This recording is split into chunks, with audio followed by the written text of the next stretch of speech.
bushbuck.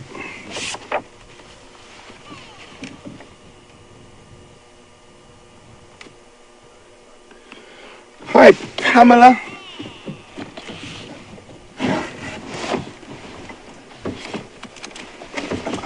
Pamela would like to know whether those waterbuck we just saw are related to the red deer that she sees in upstate New York.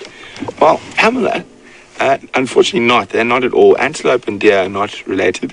Deer's one of the main differences between antelope and deer is that deer's horns fall off, whereas an antelope's horns are there throughout its life. Also, there is only one country that has naturally occurring deer in Africa, and it is red deer, strangely enough, and that is in Morocco, in the Atlas Mountains. There are some surviving indigenous red deer. So we've got a picture of a bushbuck, and we've just seen the waterbuck, so probably a little bit easier, but here you can see very, very different looking antelope. The males can be from this orange color all the way through to a dark brown like the Nyala. Little white stripes and little spots on them. Very pretty, dainty little antelope, whereas the waterbuck's quite a big antelope. And there we go. So while we're waiting for this lazy leopard to jump up and do something, we're going to play a little quiz. Let me just move the vehicle forward a skosh. Answers to questions at WildEarthTV, or you can use the hashtag SafariLive if you're on Twitter.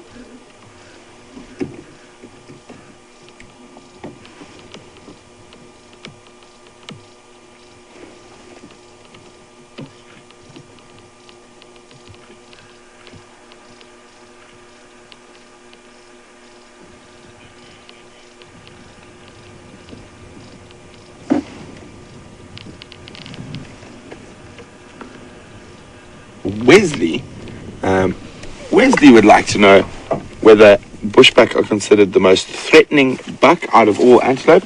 Wesley, I'm a little bit confused. I assume you are referring to their aggression.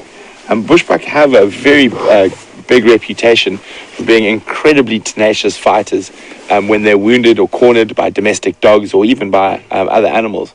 And they've been known to stab people with very sharp horns. So they are. I think the other animal that's got a big reputation for being quite aggressive antelope is sable antelope, which we may possibly get here, but I don't think a sable antelope's been seen in the sands in a very long time. Hey guys, I'm just getting a bit nippy. I'm just going to pop my jersey on.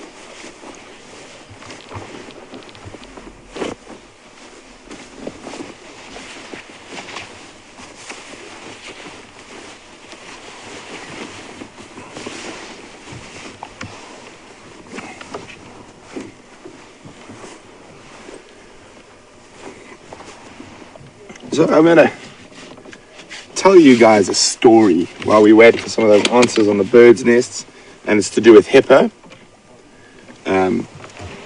So there's some wonderful traditional stories that have been sort of told around the campfire for generations to kids, and a lot of them have lessons in it. And this one in particular is about when hippo was hairy. It is called When Hippo Was Hairy, and it is a Zulu folklore. So hippo has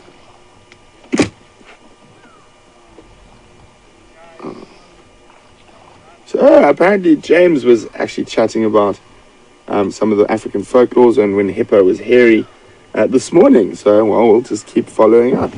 So the story behind it goes is that when the hippo lived out of the water, he had lots and lots of hair, but he was always competing and getting with the elephant and that, and he was always getting stuck. His hair was getting stuck in all the bushes, and he couldn't really move around. And he also is big. He's quite fat, so he doesn't like moving around.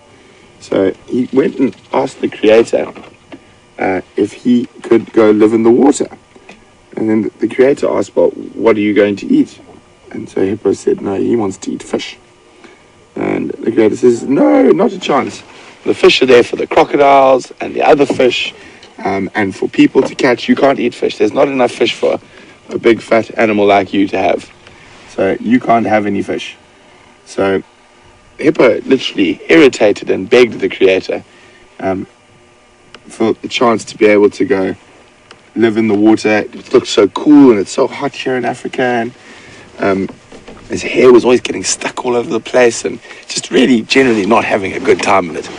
So what he eventually, after lots of nagging, the creator eventually succumbed to Hippo's requests, and one of them, only the two stipulations that the creator put on Hippo, that if he was going to go live in the water, things you have to do.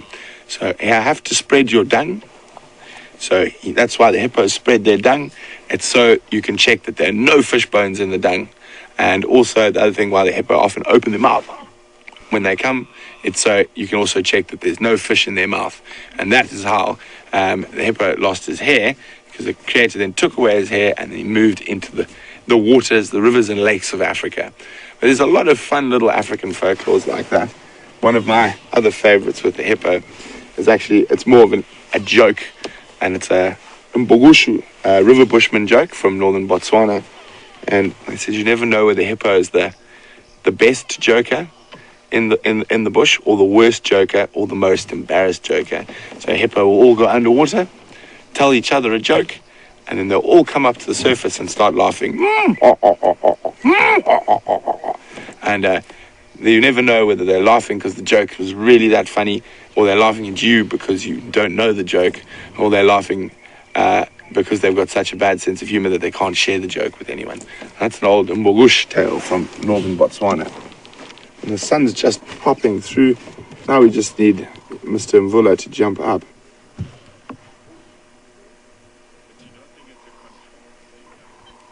It was a red-billed buffalo weaver, Diane as well. A red-billed buffalo weaver nest is the big scraggly one, and then the smaller one is either a southern masked weaver, or Villatine weaver, or a lesser masked weaver. We just had a little guy. Oh no, he's flipping in there. He might pop out into the open. Very pretty little bird. Just literally almost flew into just above my head. And we don't often get the best views of these guys on camera, so hopefully he pops out. It's gone a bit high. Maybe we can roll forward.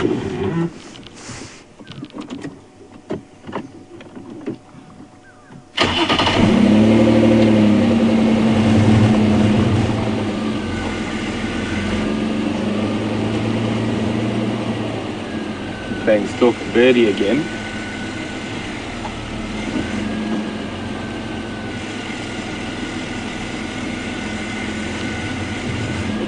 Easier, possibly from the other side of the tree.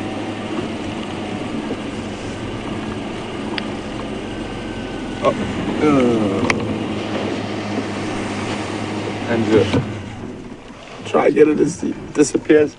There we go. Whoa. Quick drop, that one, and gone. There was a common scimitar bull. So nice and close, but in the thickets. Guys, I'm going to try to find out what's going on. I know there are two other vehicles that want to come here, but his head is up now, so we're not going to go anywhere just yet.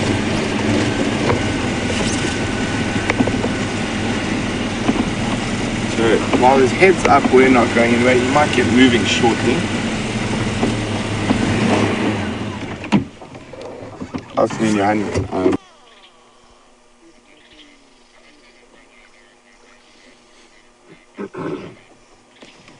Copy, thanks.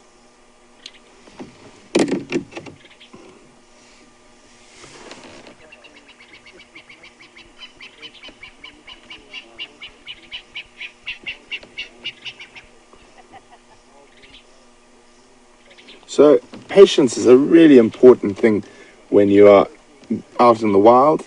A lot of the most incredible sightings I've had has been from pure patience and waiting.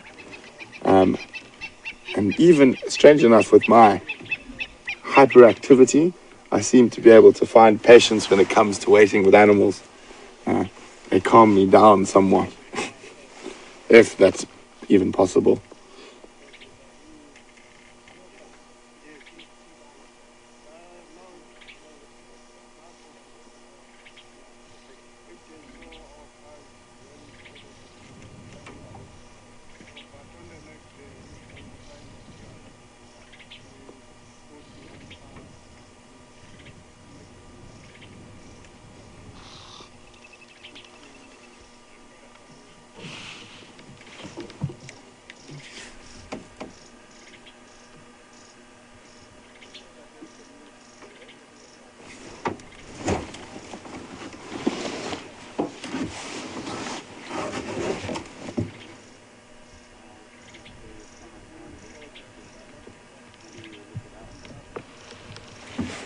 Hi, Philip. Philip would like to know, are there any African wildcats at Djuma? Philip, there are. Very, very beautiful little animal, and the relative of the domestic cat, and probably the first cats ever domesticated were African wildcats.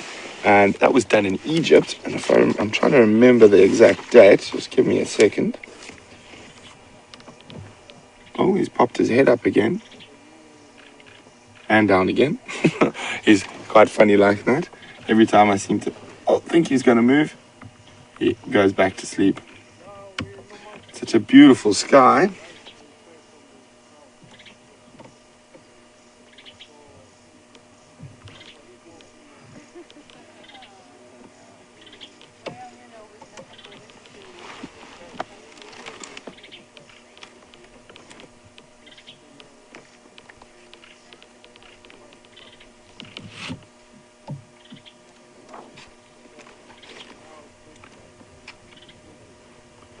So we do get African wildcats in this area.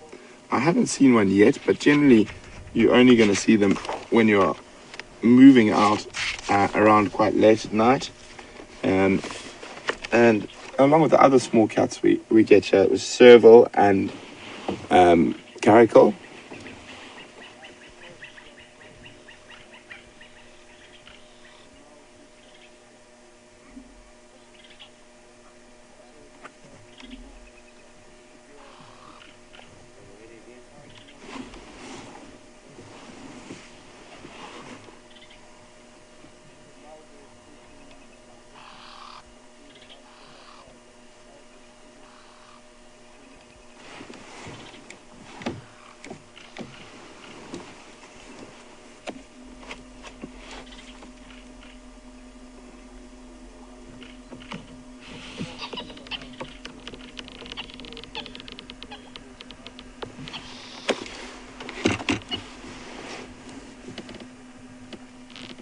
So, sorry, I'm just getting some game drive updates in my ear, just seeing what else is around.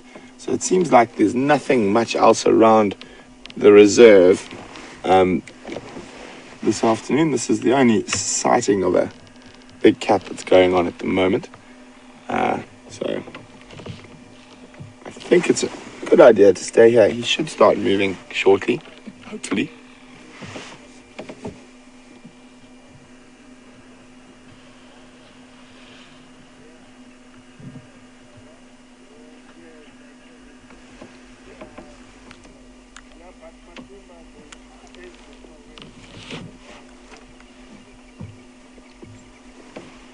So, I actually did quite a bit of reading on African wildcats quite recently, and I found some really interesting stuff out.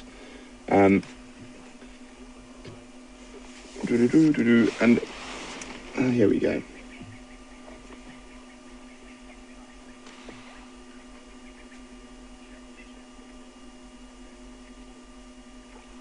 So there was quite a lot of debate among scientists whether the African wildcat and the European wildcat were conspecific,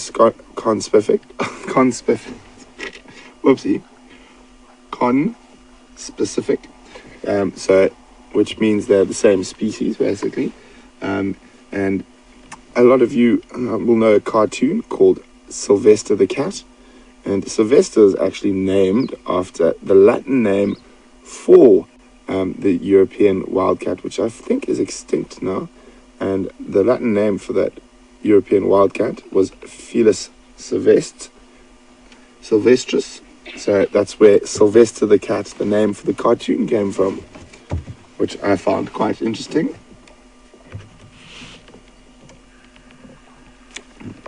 So Egyptians were almost definitely the first people to domesticate cats. And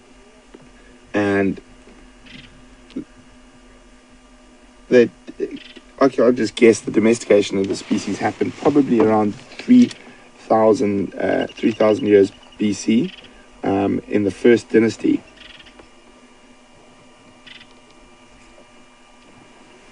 So the Egyptians had such a pet fetish and a thing for their cats that they actually started worshipping them, and it became basically universally worshipped by all Egyptians, so far to the extent that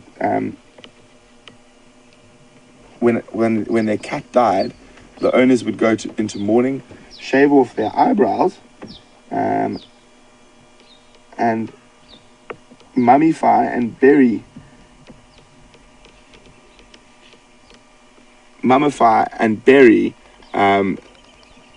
their cat, and then they would place it in shrines and other special places around the city or their home. And there was something else. So also when the Germans and Romans first started going to Egypt, apparently there was quite a lot of people or Roman soldiers that got into lots of trouble and even executed for killing cats. It created such an uproar in the making sure he's not getting up in the community there when the Greeks and Romans were started to trade and visit Egypt.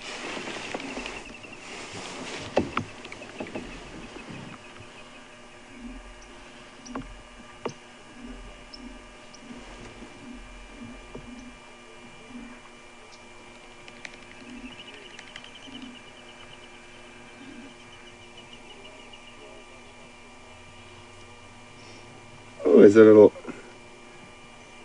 Cape turtle dove.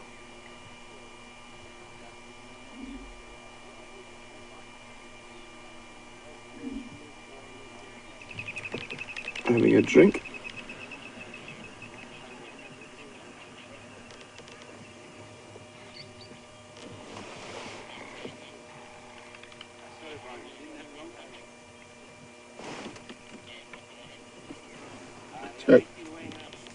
So one of the most interesting things I found in my research about this is that the amount of mummified cats that were in cemeteries when the first archaeologists started really sort of digging out the pyramids and whatnot, so the last part of the 19th century and first part of the 20th century, they recovered all the sort of mummified cats and sold them as fertilizer. There's a record of 19 tons of this fertilizer being exported to England around the turn of the century. So I found that quite interesting.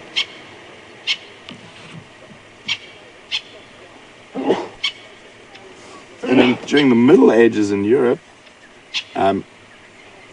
they were quite often they were burnt on the first Sunday in Lent, as they were associated with witchcraft. So we're going to try and get a little bit closer to this guy now.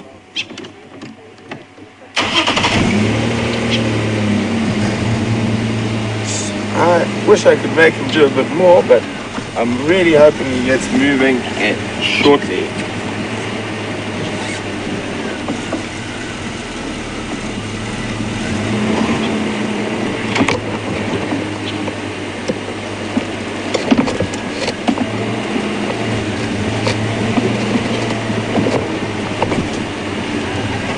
Hello everyone. Thanks so much. You guys having a good afternoon so far? Yeah, you're just so sleepy, but he is very sleepy. Say hello to WildEarth. Oh, we will do. There's a lot of people who know you're out there watching, so there's quite a lot of feedback from what I'm hearing that's going on. That's cool. So guys, have a wonderful rest of your safari, and Thank you. we'll see you again. Yeah, Nice see you to around. meet you. Bye. Bye.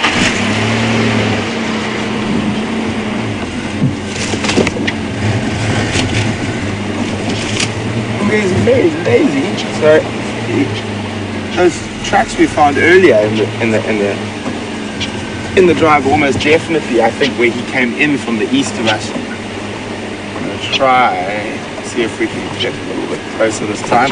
Andrew, are you ready for some more acrobatic driving?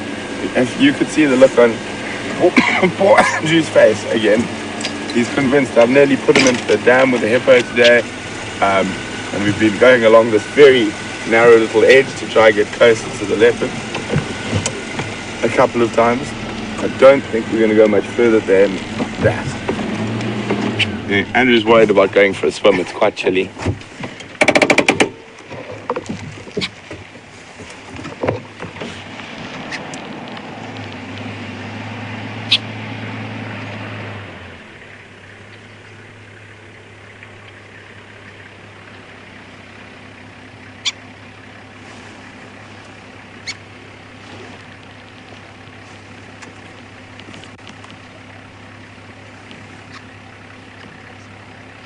A long way last night, and he was doing quite a lot of vocalizing, scent marking, and the reason for this is, I think, with the leopard dynamics changing currently at the moment, there's quite a lot of interesting stuff happening with that new male, the Anderson male, pushing into Tingana's territory, which is causing Tingana to push into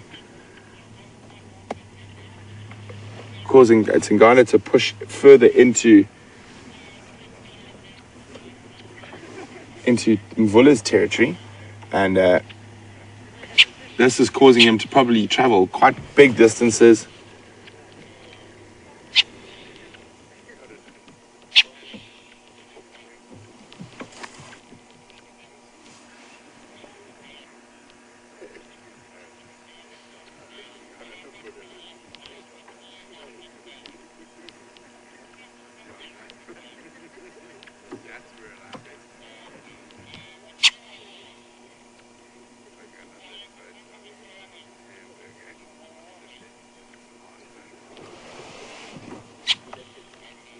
So I'm just listening to some reports in my ear. I know a lot of you will like to know that just got an update on Djuma, the young male leopard we used to see regularly around here. He's down towards the east around Cheetah Plains. So just a little update for those of you who are interested.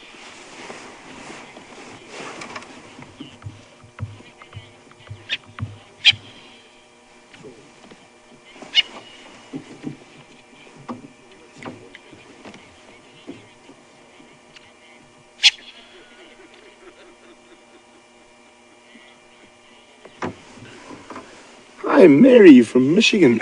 Mary would like to know if I know which leopard has been eating aardvark in the last few months. Mary, it's the male leopard called Tingana, and he's the one that I think is causing Mvula to do all the scent marking at the moment, because we've seen him quite far north, further north than we've ever seen him before, pushing into Mvula's territory. So a really interesting time happening with the leopard dynamics in the area at the moment. And for those of you, just move a bit forward. Which way do you want me to go? Oh, there we go.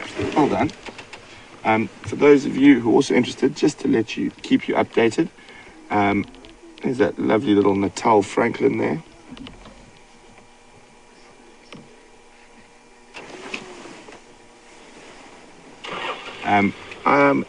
Andrew and I were lucky enough to see Karula last night on our way back to the Manuleti, and she was stalking Impala.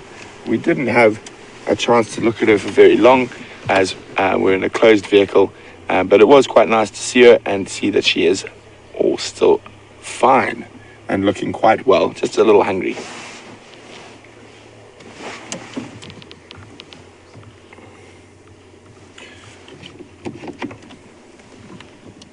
Aubrey, going?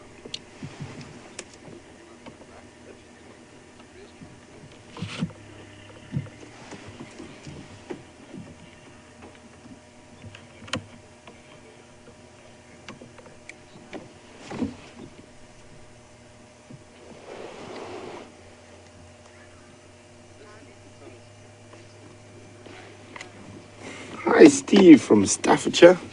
Steve would like to know, what is the rarest bird that you can get in this reserve? Steve, I've heard of some very strange ones over the years, but I'm not 100% sure what's the rarest bird that's been seen regularly. Probably Pell's fishing owl, down on the bigger river systems, is probably the rarest bird that is seen regularly in this reserve. Unfortunately, we don't get them up here. It's not, there are no big rivers, and being an owl that eats fish, it needs those rivers, and it prefers flowing water to take the fish out of, with big fig trees and that. And you can see, even though we do have water up here, it's not the right habitat for a Pell's fishing owl. I'll show you what he looks like now.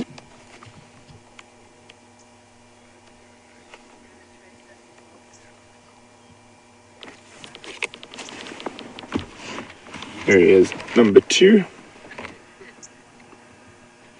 The Pell's fishing owl.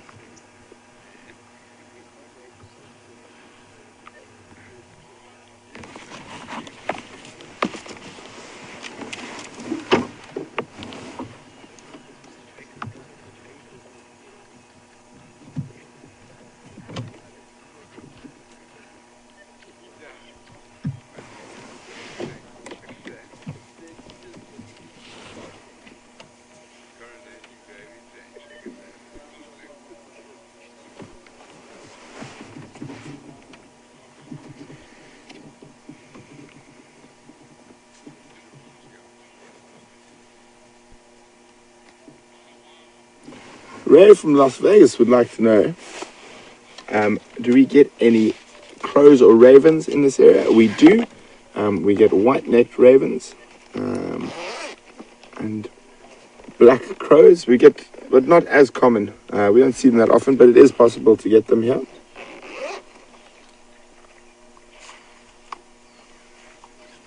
Come on, Mr. Mvula. Time to do something.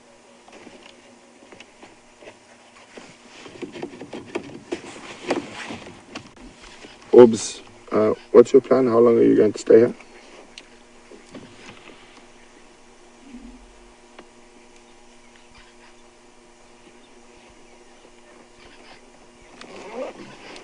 What's your plan? How long are you planning to stay here?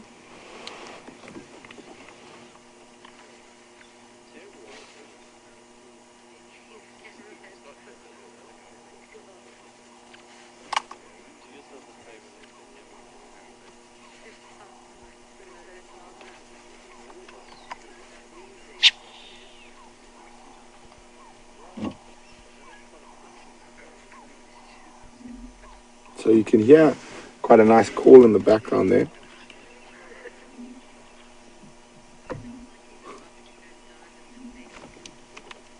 Copy, thanks, Orbs. I'm just going to go from around the block quickly, and then I'll come back just now. So we're going to take a chance. He's not moving at all. So I'm just going to go for a little bumble around up to the boundary, see if we see anything there, and then maybe come back, and hopefully he's a little bit more active then.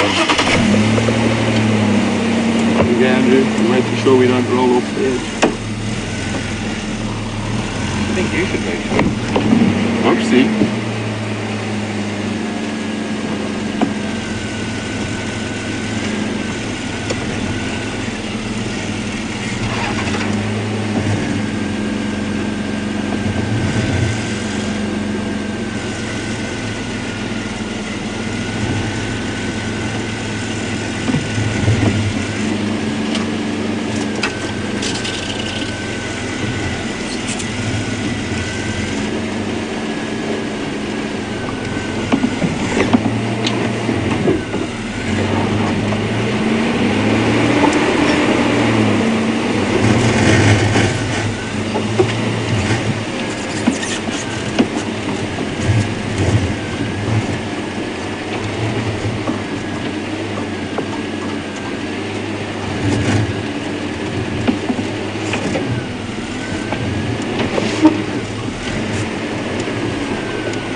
Hi Rene, welcome on the Sunset Safari, Rene.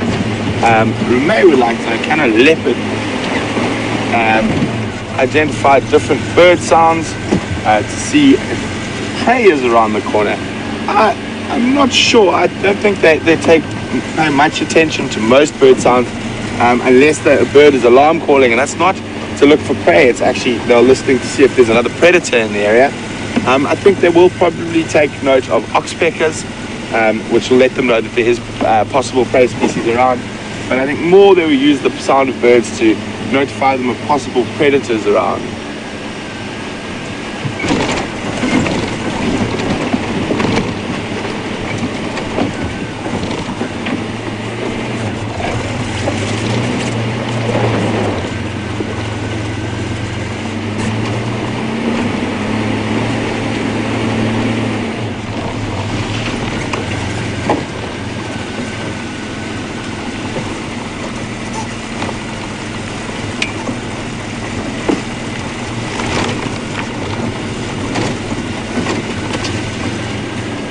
Hi, Sandy from Palm City, Florida. Sunny Florida. Sandy would like to know if I've heard any updates on quarantine and how his injuries are recovering. I actually haven't heard anything from quarantine in quite a while. I don't know if he's been seen recently at all, even at the other lodges. But I will try and find out. Just don't get a fright. Andrew's removing some dust as we head into the dry season. We get more and more dust on the lenses, so Andrew's just trying to make sure you have a nice crisp and clear picture.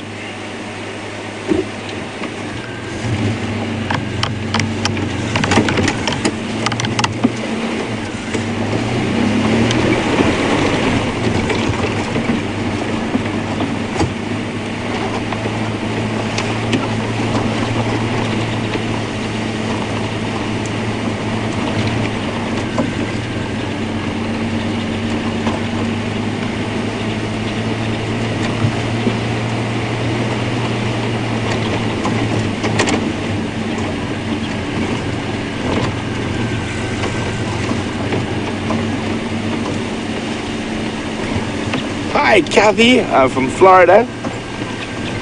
Kathy would like to know if I've spent any time in the United States studying the North American animals. Oh, he's really sorry, Andy. Disappeared. I've spent some time in the United States. Unfortunately, I didn't have any time to go look for animals. I was doing sales and marketing for safaris, so I was basically traveling around meeting with different travel agents and tour operators. Wasn't much time for looking for wild animals. I did see a black bear near Seattle while I was there though, and I was very excited. And also the first place I ever saw Canada geese. So I did do a little bit of birding where I had the opportunity while I was traveling through the States. What else did I see? I saw coyote in LA, and turkey vultures as well. It was a nice sighting. I had a nice sighting of them. And then I saw an alligator while I was driving down Alligator Alley, that big highway through the middle of Florida from Miami through to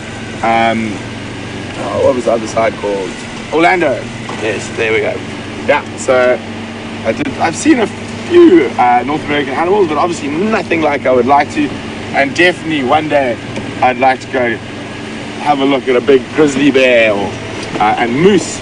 Moose fascinates me. They're such a big animal, huge. So definitely one day I'll get and have a look at and wolves actually. Really like to get to Yellowstone National Park one day.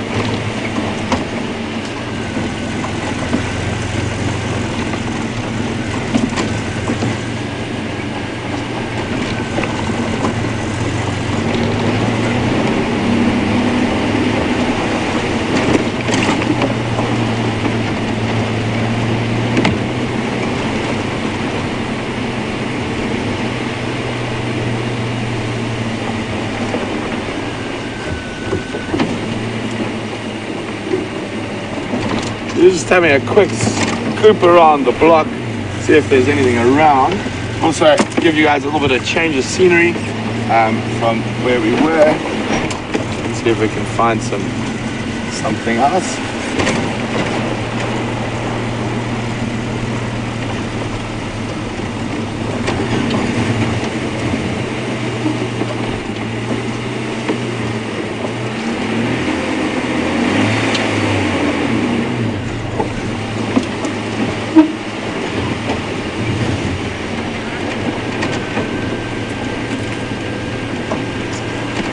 Just stand by, guys. I have to have one of my afternoon meetings. Hello. How's everyone doing? How are you, Madala? Sharp. And anything else? Weather and coolness? Yeah, from beach. Yeah, maybe further north. Okay, and come for? Cheers, guys. Sorry, I want to ask something. Yeah, sure, go for it. So we're just gonna say, hi, how are you guys doing? Oh, he doesn't. He doesn't recognize. I do, I know who you are. Oh, good. Yes. How are you? Very well in yourself. Good, man. How are you guys doing? No, we well. Oh, We're nice just to trying meet to you. figure out Look like your a filming. Vati sitting there. So basically we're live to mostly to the States at the moment. So that antenna there broadcasts through. But what I can do, I'll come have a chat to you guys if you want to know more about it later. But we are live at the moment, so we're going to carry on and see what else we can find. Cool. Cheers, guys. Cheers, eh? Bye, Ninja. Bye, guys. Team dog. Sorry about that, guys. I actually bumped into some people I used to work with at Singita. They are enjoying a holiday at Djuma at the moment. I didn't even see them hiding there. I didn't. So always nice to bump into people, you know.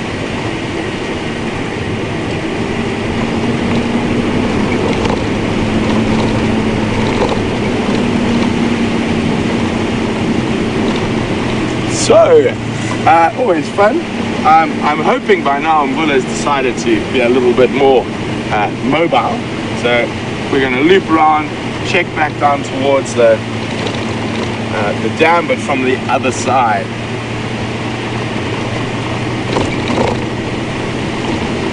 And this looks like a cold front coming in, so I'm not going to be particularly happy about that. That is looking quite ominous for the morning. And hopefully by the morning we will have both vehicles out. Eugene has been working really hard to try and get those vehicles to get the Wendy fixed. So we do really appreciate all the effort he's been putting in.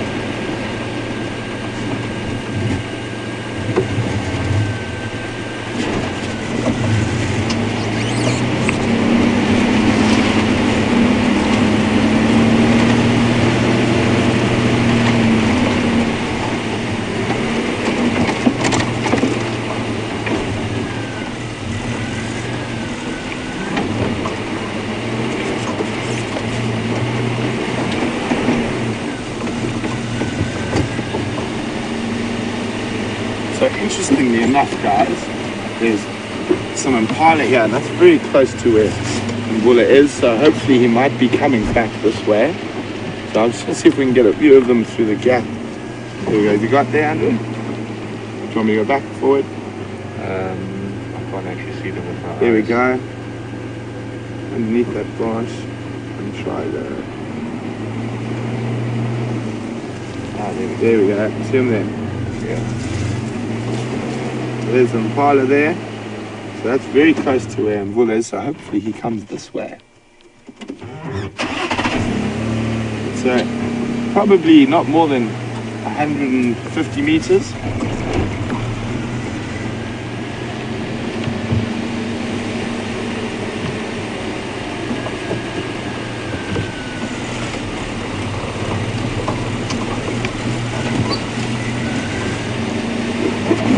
Hold on, something just ran straight through there. I'm going to try and see what was going on.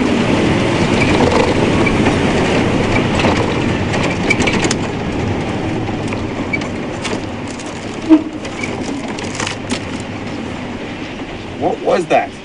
It almost looked, I just had a very quick glimpse of something running across the road. It looked almost cat-like, like a small cat.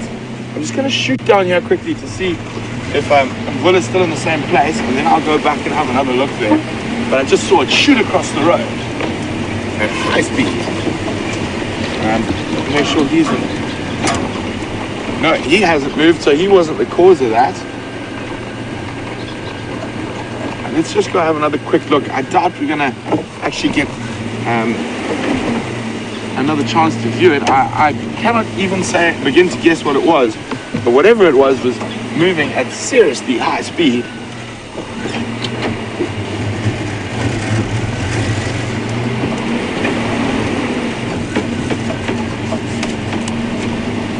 One station here.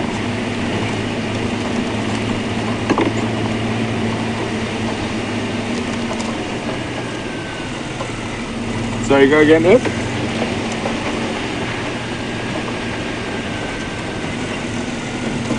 Okay, copy. Thanks very much. So it ran across here. It looked like cat-like, but I'm not going to guess. I didn't get a good enough view.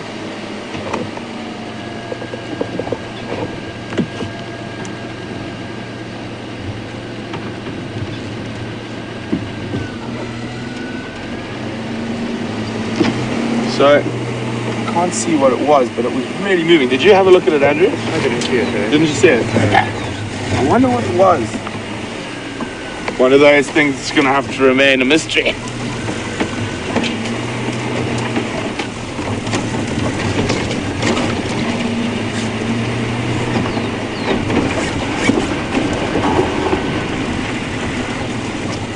My initial instinct, I thought, oh, maybe side-striped jackal, but then it was just too quick, and the way it moved was, for me, more cat-like.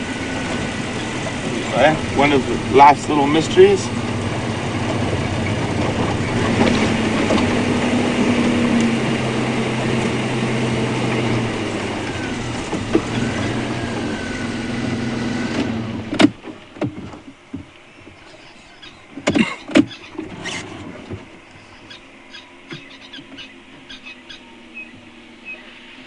At least his head's up.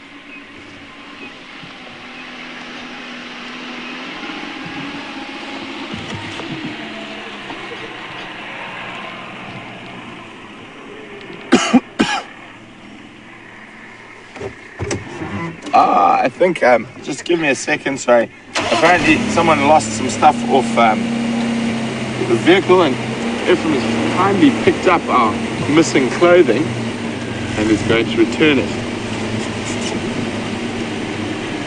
How's it for? How are you, buddy? Sharp.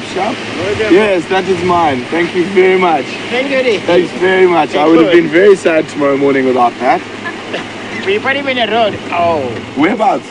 Like Findem. Yeah, see, because In the James deep. was borrowing this morning. I'm going to have a word with him. Oh, Going to lose my gloves. What exactly. year is your Rover? I have no idea. I would guess early 90s. Series 2, though, right? 3, probably. It's just a short wheel. It's a... Yeah, I know, but where are the headlights? Are they inside? Oh, we've modified. Oh, Yeah. So we've got big other lights on for. Yes. Okay, thanks, F. You gonna go have a look at this guy? Yeah, I'll get it. That's satisfied. Okay, cool. Thank you. Thanks, F. So James, this time it wasn't Andrew misplacing one of my gloves, it was James. I'm gonna have a word with James when I get back to camp this evening.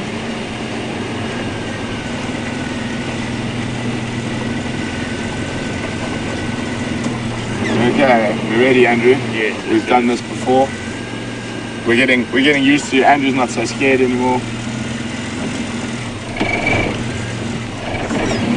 Got a range.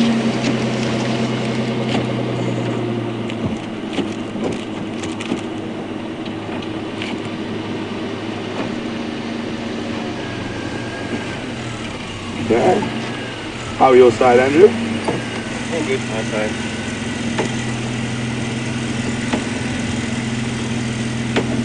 Still good your side?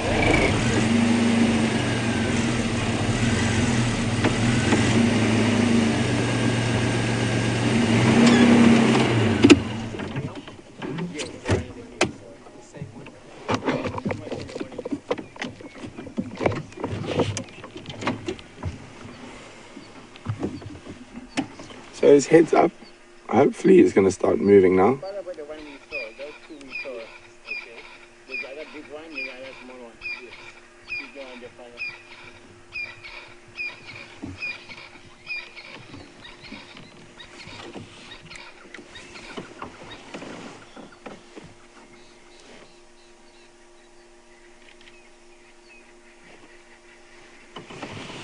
Hi, George Ann from Illinois. Welcome on the Sunset Safari, George Ann. George Ann would like to know, is the dam wall I'm driving on so narrow because of erosion? Spot on, George Ann. These dam walls, these were probably made in the 60s. And I'm quite sure the main road used to go across this dam wall at some stage in the past. But also with the lateritic soil types we have here, they don't hold together that well. So a combination of the type of soil we have in this area and rain and which would cause erosion.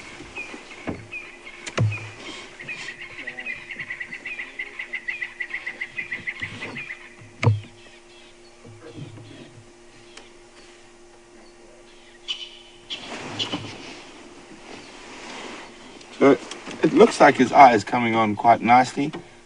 It's the right eye that was injured. You can see a little bit of still burst blood vessel there.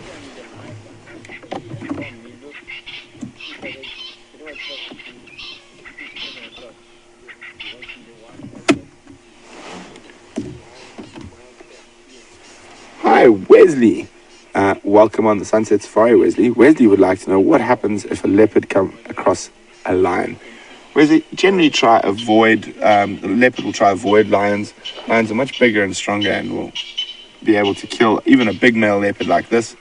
So Wesley, I think he would probably just try avoid. If the lions haven't seen him, sneak off. If the lions see him and try to chase him, he'll run up a tree. Do you want to try the headlights and I'll change settings here? Or... Okay.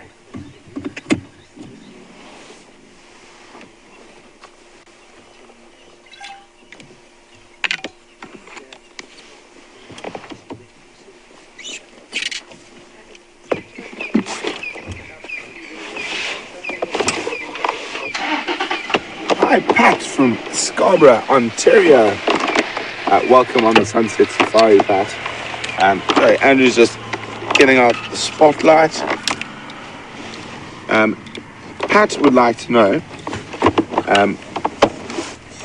I think Mvula will go blind in one eye like Safari did? I don't think so, Pat. I don't think it's that serious. Sorry about all the noise and clunking around, guys. Just us getting the spotlight ready for the nocturnal part of the safari.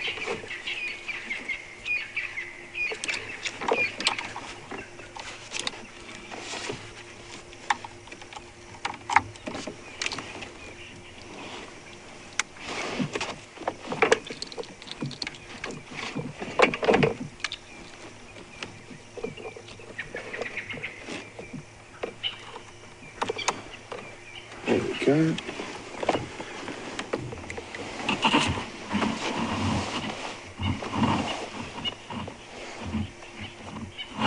Okay, I'm just trying to get the spotlight in a good spot there. Just put a little bit more light on him.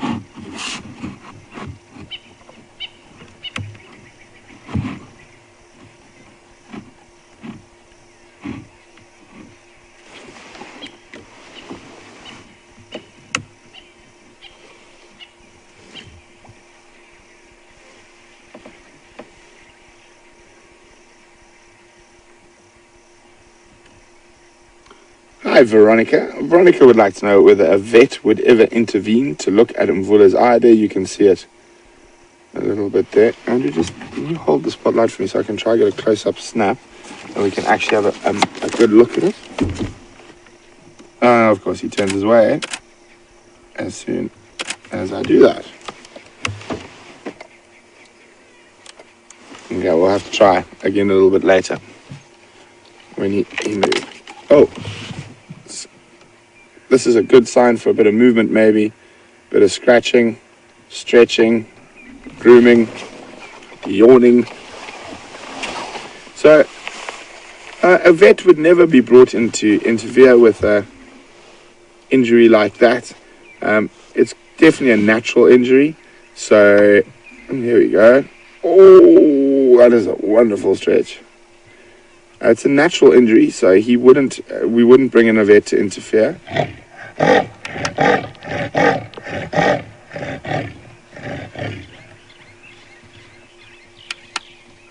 Wasn't that amazing? You could hear that rasping we were talking about earlier on the safari. He called literally not even 6 foot from the car. He's going to probably do a bit of scent marking now. So he's spraying urine and turning up the dust, and that's for that, to try keep the scent there longer. There we go, Andrew. He's going to walk right next to us. This is quite a narrow down wall. I'm not sure what he's going to do. So he is literally below me and about less than a meter from me. That was really, really close to us. He's still very close to us, and we get close to animals all the time, but that was really close. I think that's the first time I've been above a male leopard. That was incredible. Now comes the reversing part.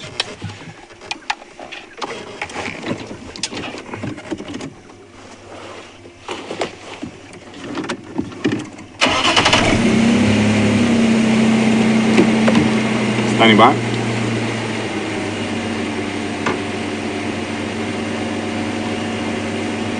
Kobe, thanks very much.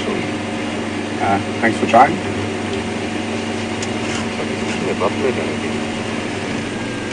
We're actually stuck at the moment. He stopped directly behind the car, and it looks like he's actually licking buffalo dung again. Andrew's going to try swing the camera around as much as possible, but and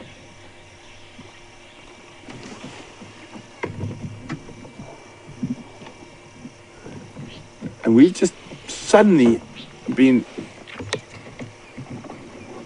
just engulfed in these tiny little. I'm going to try and move a bit, Andrew. Literally directly behind the antenna. Go ahead, Johan. I don't think it's safe. Hey, Finn, make your way. Just me here.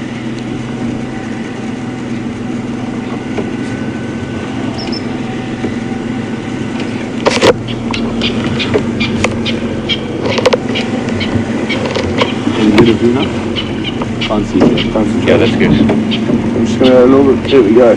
Sorry about that, folks, but obviously we don't want to push him. We're trapped at the moment by a leopard behind us, and it does look like he's feeding or eating on that buffalo dung again. Here we go. And again, thank you to Kevin, who taught us, who found out in research that leopards and other predators sometimes will eat things like buffalo dung when they're having digestive issues. I think he might just be rolling this time. It's very difficult to see from where we are.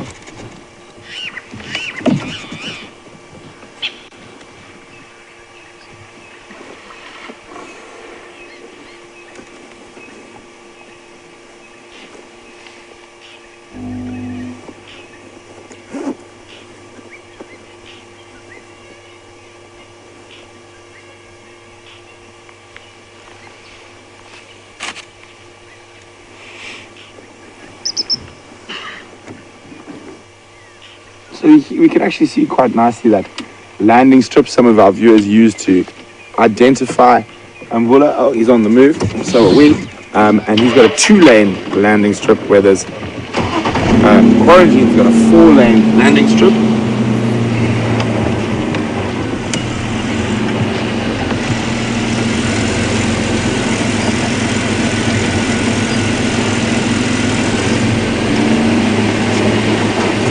Guy, we have escaped off the bridge, off the dam.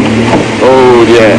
Unfortunately, he is going into a block I know very well, and that is a thick and nasty area where he's heading into now. But don't worry, we will definitely try to stay with him.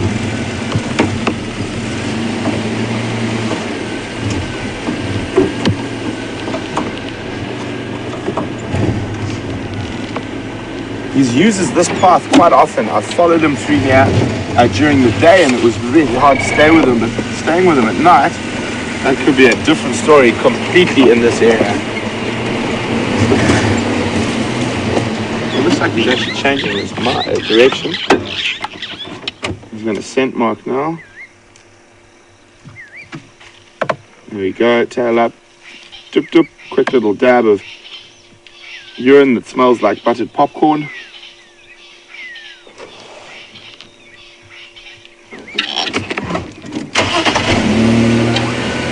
We'll try to stay with him as best we can. I have to concentrate quite hard when we're driving through this block. It's very, very thick.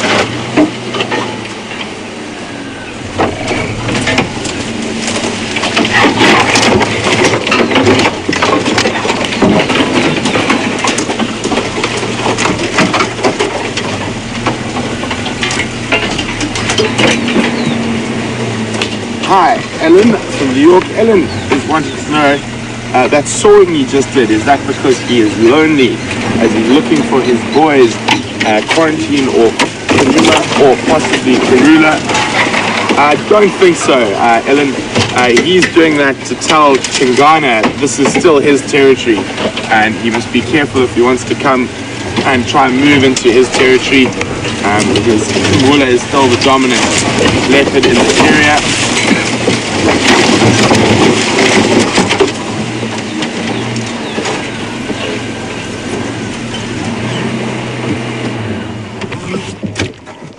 We'll see which way he goes into that impenetrable wall.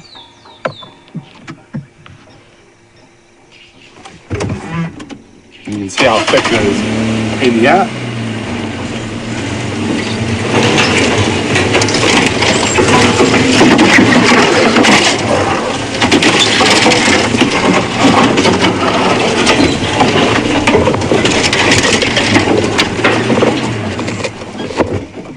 Unfortunately, he's come through to an open area.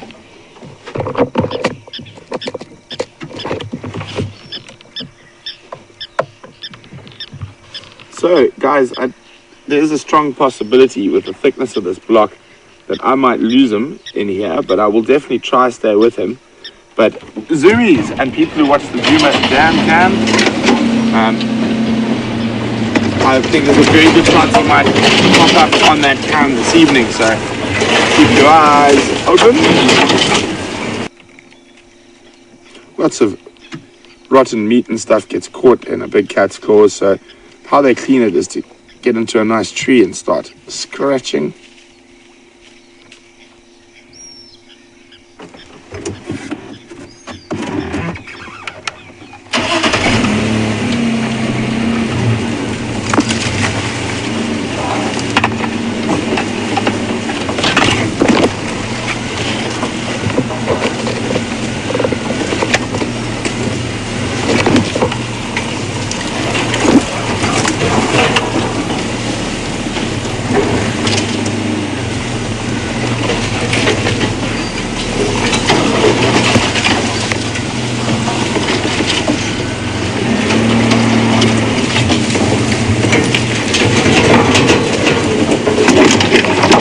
Out there.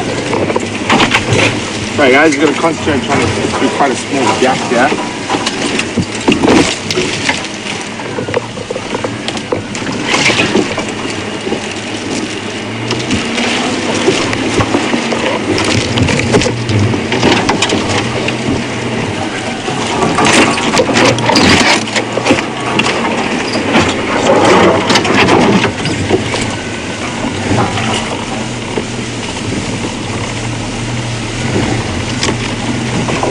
He's being quite kind at the moment. I followed him through.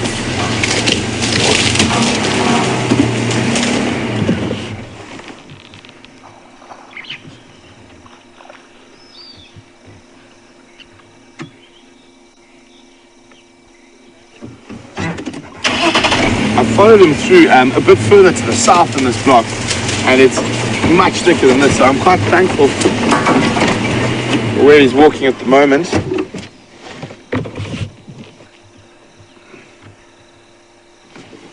Try to find another one of the thickets.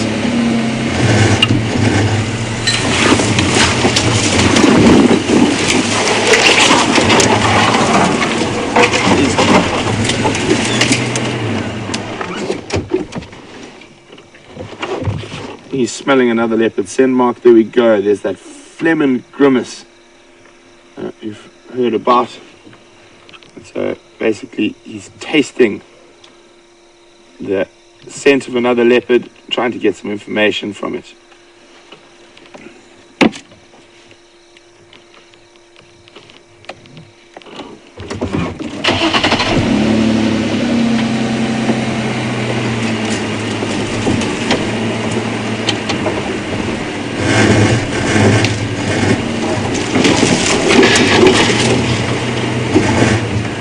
Which way does this path go? Which way did he go?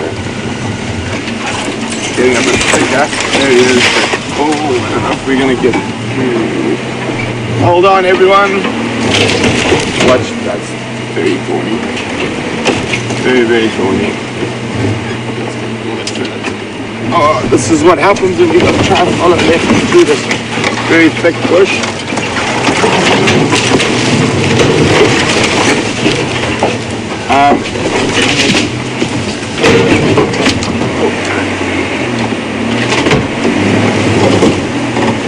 How you doing there, Andrew? All good. I've lost sight of him, but I'm hoping it's not too thick on the other side. This is the last of the thick stuff.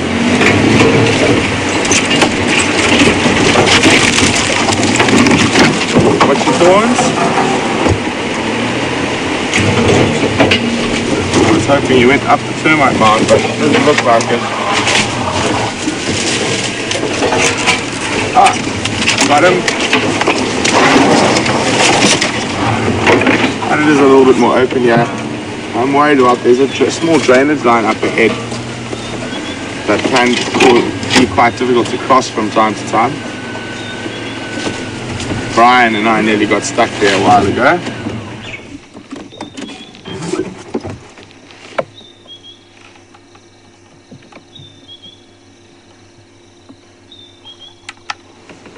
Stopping, listening.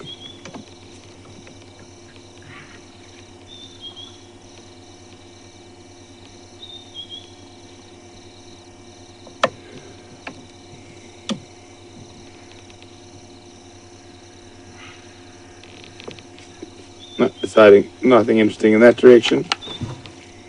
Back onto the path. So he is in general direction heading towards Djuma.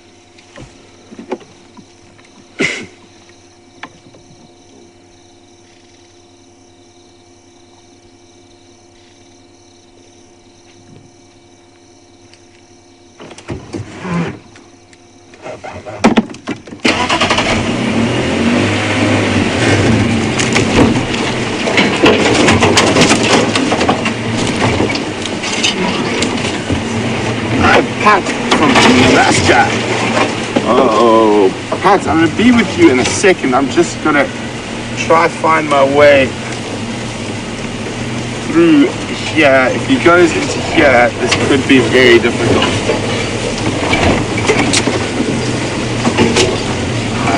There is a drainage line that can become quite steep up ahead, and I have a sneaky suspicion he is heading towards that drainage line.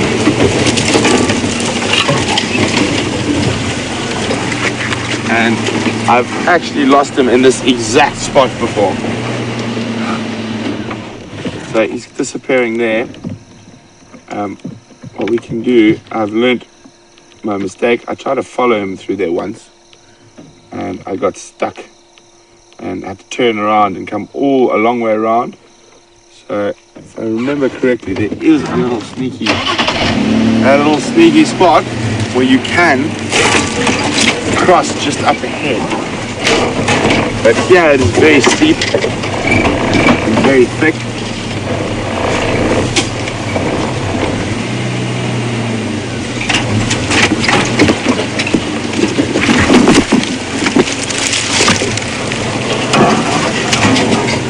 So sorry we've lost him, but we will try to hop around. I'm just looking for that little gap that'll let me cross the drainage line. So Pat in Nebraska.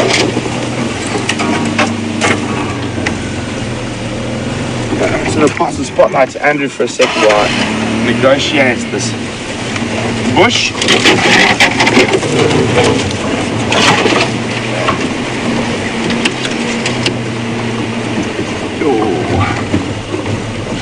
Very, very thick to our left, and that's where the drainage line is.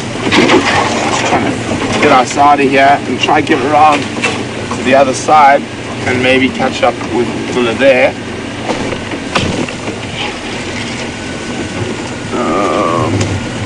Doing it in the day is one thing, but in the dark is another story completely. Let's hope I don't get lost and find my way home for dinner.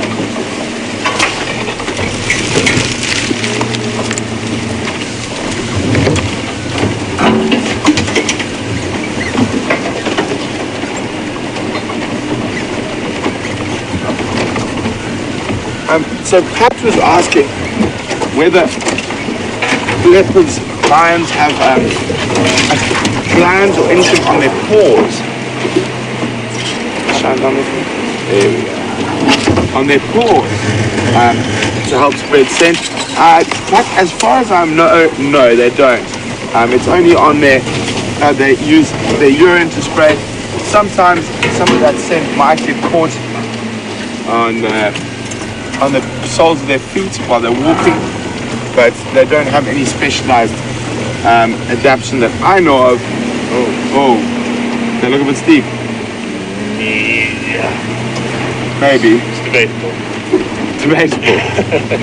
Well done for sitting on the fence, Andrew.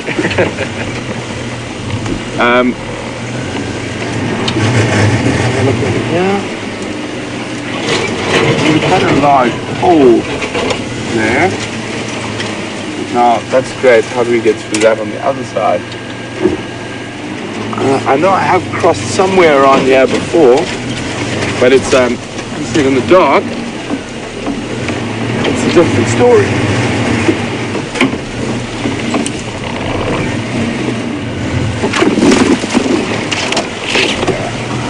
What does this look like?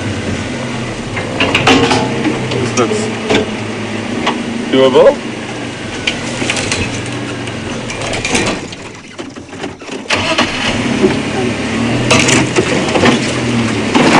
Oh, that one did. Caught me.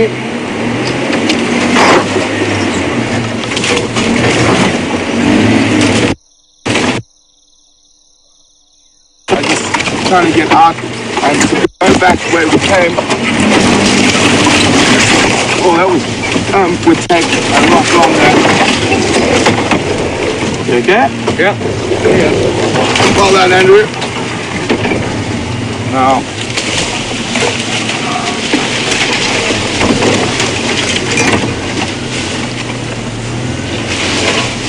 Sorry, I'm back with you slightly more now. I don't have to concentrate as much now that we're through there.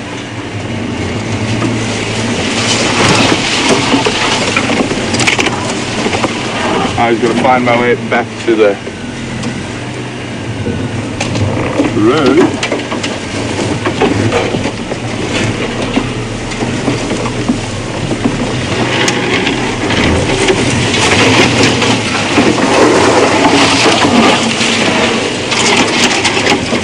You're wrong there.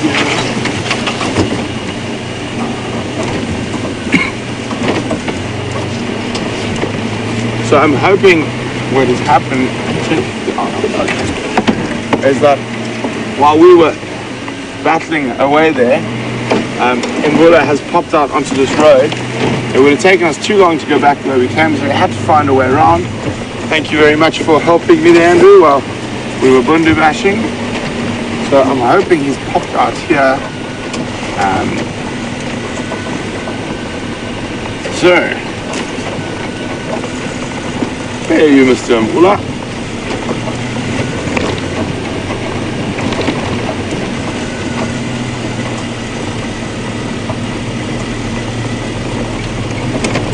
Hi, Susie. Welcome on the Sunset Safari, Susie. And Susie would like to know what other leopards have been in the area recently. As I said, I saw Karula last night, but on our way back to the Manuleti, but quite far from here, not too far from here. Go ahead, Forbes.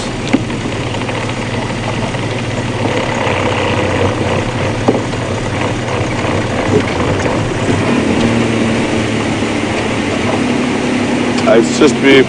Oops, I've lost him. He's in the block between Hyena and the dam. He was heading towards Hyena, though I've come around onto Hyena. Is that on the road, Brent? There we go, we got him. Nice. Eyes out far. Aubrey, I've got him again. He was mobile south on Hyena Road.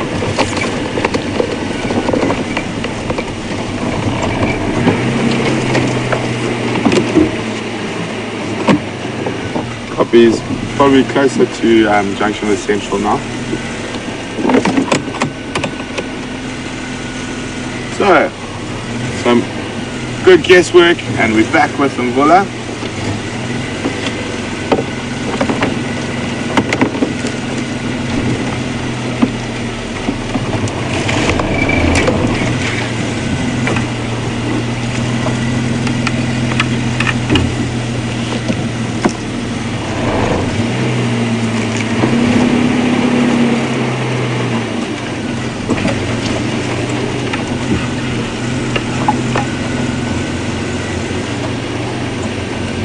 Thanks very much. Oh.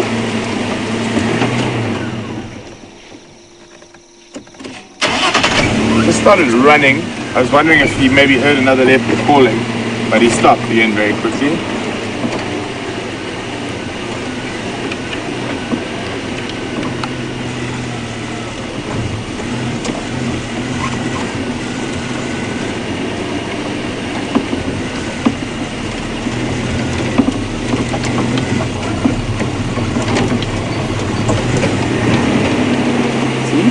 Let's run and look up to the right. Let's switch off to see if we can hear anything. I'm pretty sure it's not us that's causing it. Oh. There's a zebra right next to us. Don't think he's going to try and hunt them, but we'll just take the lights off a bit.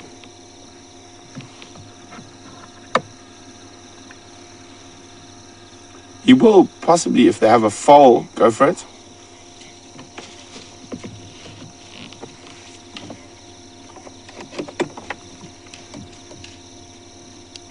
Copy, oops. He's still on Hyena, still heading south. Just stopping and listening.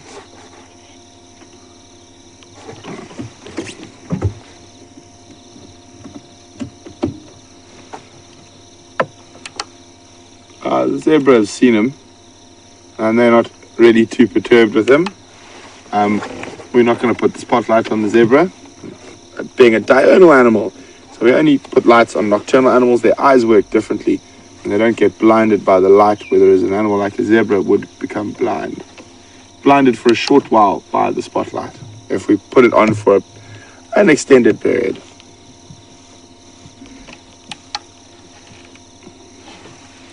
So here we can see that very distinct sort of landing strip of spots that can be used to identify him.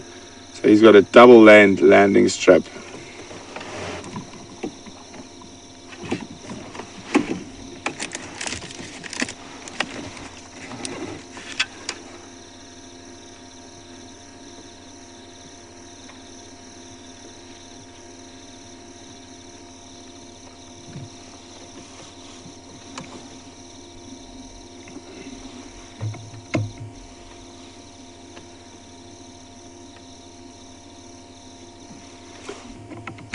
So guys, I'm going to give you another chance. I asked a question earlier on the drive. We got one response from Sylvie. The question was, where was the highest ever recorded leopard in Africa? So thank you very much for that, Sylvie. But Sylvie said snow leopards in Tibet, but I was looking for Africa.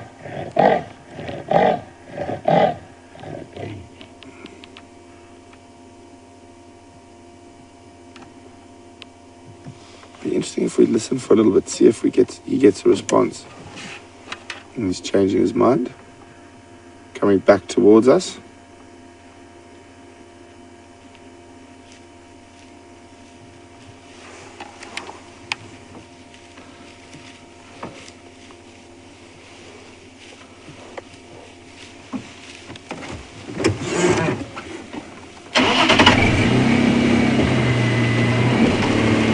Yeah.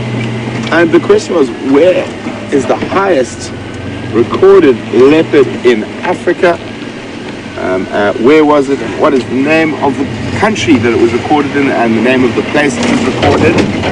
And you can send your answers to questions at WildEarthTV, or use the hashtag SafariLive on Twitter.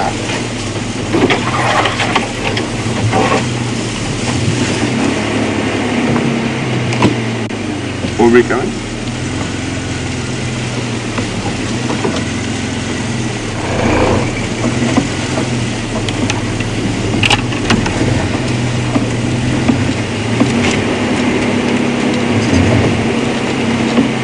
Or we do copy.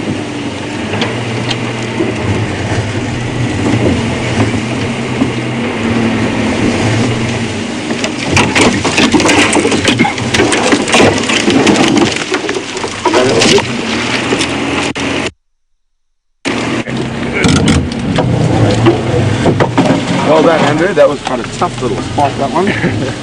Just lost visual of them. Try to find them again now. Just suddenly changed direction and went off the road into the bush. And this is another one of those, not the nicest blocks to follow a leopard in at night.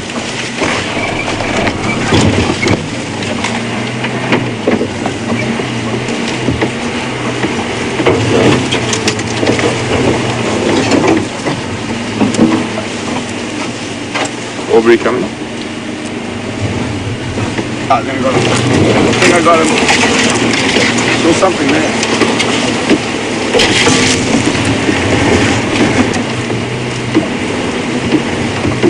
Yeah, obviously he's just come off the road now, but I think I can see your lights.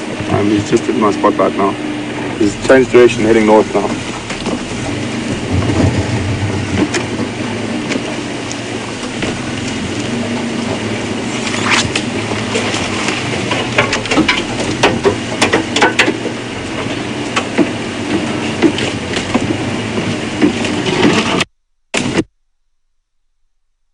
And Tom, that is correct.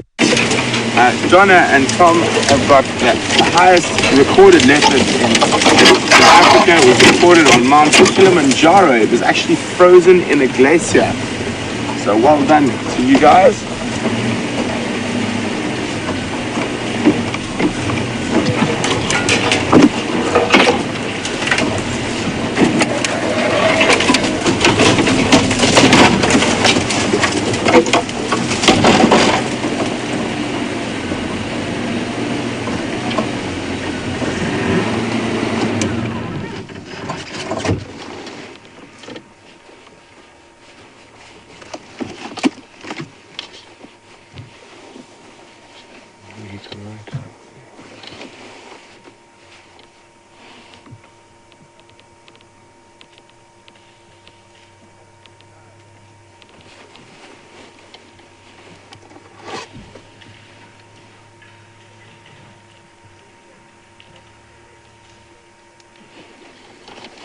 I'm just going to move forward a little bit, and then I think I'm going to let him continue off into the bush here.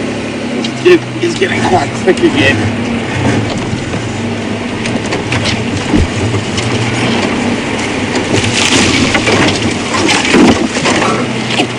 Okay, guys. Where is he? Do you see him? No. He's just... Okay, everyone will keep that. There's a diker right in front of him. So we just turned off the lights. I don't know if the diker's seen him. I just caught a quick glimpse of the diker.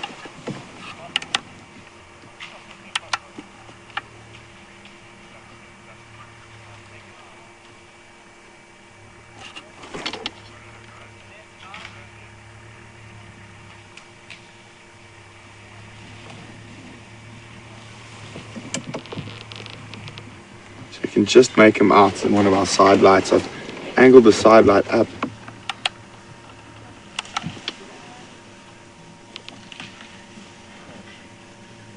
So while he's stalking, no, he stopped stalking.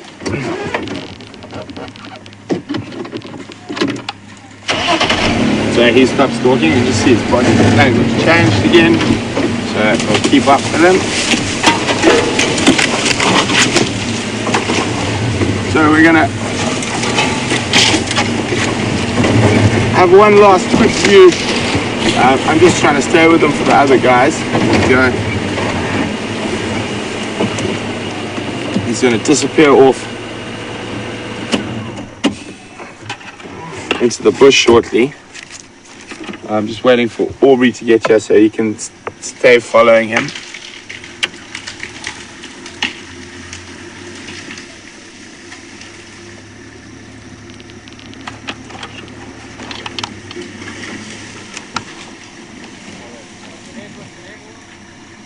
Okay guys, so as Mvula disappears there, we're going to take one last question from Ron in Scotland. Hi Ron, I think what Ron's referring to is the Djuma cam.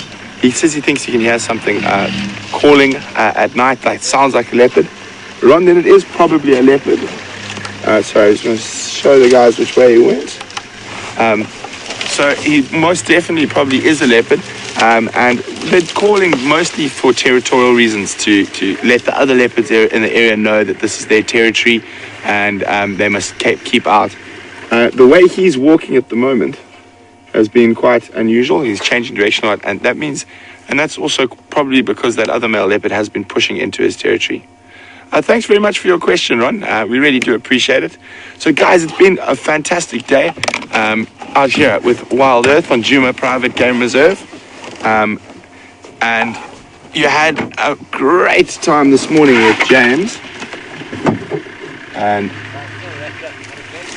and James and Mvula, and you heard him calling.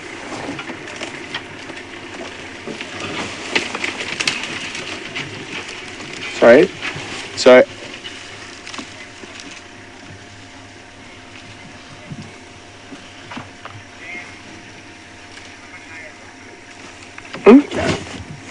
So, guys, thanks very much for joining us. I said you had a wonderful morning with James and following Mvula. Great to hear him calling. He was a bit quiet with us this afternoon, but we still had fun out there. Had some nice views of some antelope as well. Really nice kudu and inyala and waterbuck. And hopefully tomorrow you'll get back to having two of us on the go again, not just one. And I've had a special request from the Dayton Children's Hospital in Ohio that sometime in the next minute or so can I do my hippo impersonation again. So it's of course I can for you guys, but please join us tomorrow on the sunrise safari.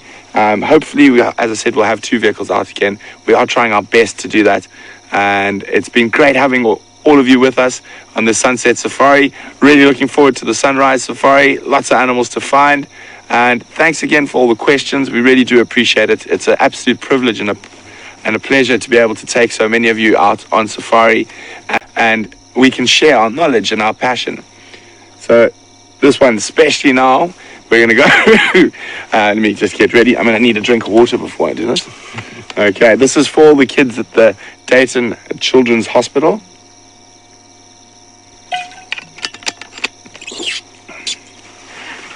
Okay, my hippo impersonation.